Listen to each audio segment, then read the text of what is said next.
بسم اللہ الرحمن الرحیم۔ حضرت جابر بن عبداللہ رضی اللہ تعالیٰ عنہ سے مروی ہے کہ رسول اللہ صلی اللہ علیہ وسلم نے ارشاد فرمایا، 3 عمل ایسے ہیں کہ جن کو اگر کوئی ایمان کی حالت میں کرتا ہے تو وہ جنت کے جس چاہے دروازے سے داخل ہو جائے اور جس حور سے چاہے گا شادی کر لے اور نکاح کر لے۔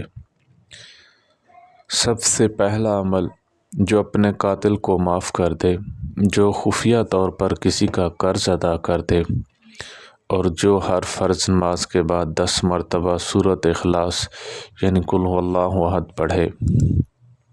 حضرت ابوبکر صدیق رضی اللہ تعالیٰ عنہ نے رسول اللہ صلی اللہ علیہ وسلم کی خدمت میں عرض کی، یا رسول اللہ صلی اللہ علیہ وسلم، اگر کوئی ان میں سے ایک کام کرے، آپ صلی اللہ علیہ وسلم نے فرمایا، اسے بھی یہی درجہ حاصل ہے، وہ چاہے جس چاہے دروازے سے داخل ہو جائے۔ اللہ تعالی ہم سب کو عمل کرنے کی توفیق عطا فرمائے۔ وآخر دعوانا ان الحمد للہ رب العالمین۔